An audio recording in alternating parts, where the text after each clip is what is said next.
Ed, I was going to ask if you guys have made a linear game before. And I know Super Meat Boy, I guess we'd call that linear, right? Yeah. But Tyler, you didn't work on Super Meat Boy, right? No. No, okay. So the thing about linear games is it's kind of one and done, right? I mean, if a streamer were to stream it before it releases, they can show all the content. Yeah. Where Binding of Isaac and Mugenics, is Mugenics basically infinitely playable?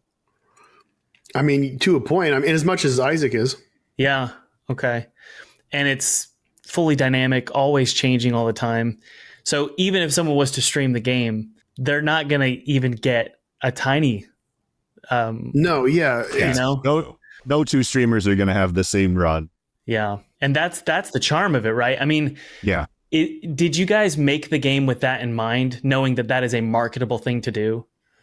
Not so much marketable, but that it's fun and it makes it for a unique experience. Like going in, it's like, how can we make this different for each person? And I had mentioned to Tyler earlier too, and just saying like it would have been really fun, or it could have been a thought that I had. And I don't know if I mentioned it. It would have been really fun to have recorded all of the PR stuff that we've done when we do runs with writers. Because every one of those runs is vastly different. And the last one was hysterical, but the guy didn't really talk much about it. And it would have been a really, really fun one to show to the public. And I kind of regret that. But I mean, it just makes me excited for what's to come. Yeah. Yeah. The reason I ask, and then I want to jump into some Twitter questions, because I feel like that'd be fun to break some ice with just some questions from my audience. But the reason I ask is because, I mean, Ed, you and I have talked about this. I'm making a linear first-person shooter, and I don't regret it because I love making it. I'm making what I love, but it's taken for almost 5 years, and it's just a massive project, and it's one and done. You play it and you're done.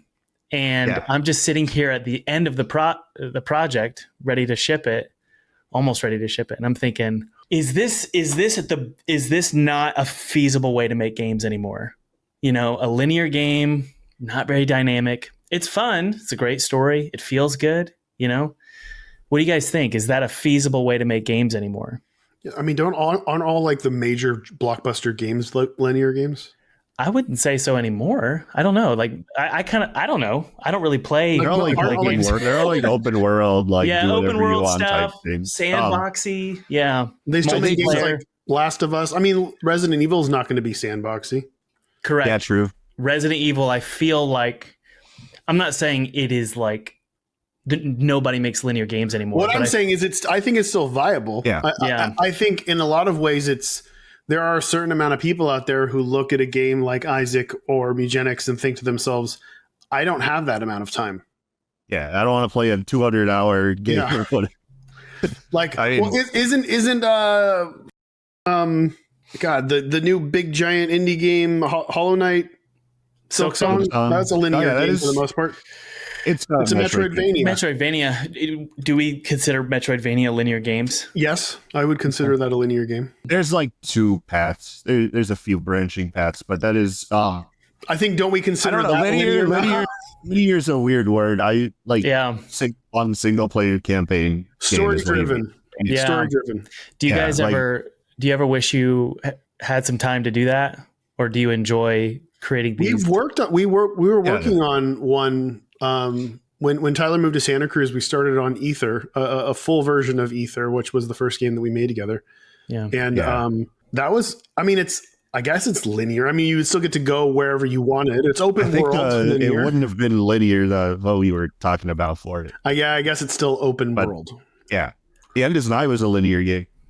Right. Yeah, there you go. Yeah, the End is Nigh, that's a linear game. What do you prefer to make? I mean, is it just seasonal? It depends on your mood. The End is Nigh was pretty easy to make because it only took 9 months to make, and there weren't any hiccups throughout development.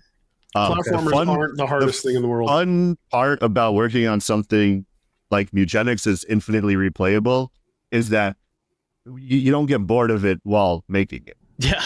Yeah. Which it surprises you, right? Which happens with like a single player campaign type game. In the lead up to The End is Nigh coming out, I I could 100% the game in 4 hours, and I did that quite a few times. So, it's hard to like view that from the perspective of a player, because you're like, all right, I like at this point I'm a speedrunner of this game. Like I've played it so many times that I know every like little piece of the game like by heart. And it's hard to like just have fun playing the game. I mean, that game, I did have fun playing that game, but it's hard to engage with it as like fan. Yeah, it would have been hard to turn that into a 6-year project. It wouldn't. Wouldn't have felt nice. A tutorial in Mugenics that I've had to play like 100 times is like the whole, that's what grates me when I have to like start up a new run. I'm like, oh god, I got to play 120th time. And it takes like 2 minutes to play the tutorial, but realistically, I don't think any genre isn't viable. Okay. I think in fact, I think the opposite. I think it's the linear, non-linear. It doesn't matter what the hell you're making, as long as it's something new that people don't know that they want. Totally. Once somebody has bought a game, they don't buy it usually again, right? So it doesn't matter if you've got them playing the game for 8 hours versus 1,000 hours. That didn't translate to more money with Binding of Isaac or whatever else. Well, it matters a little bit in how long people stream it for.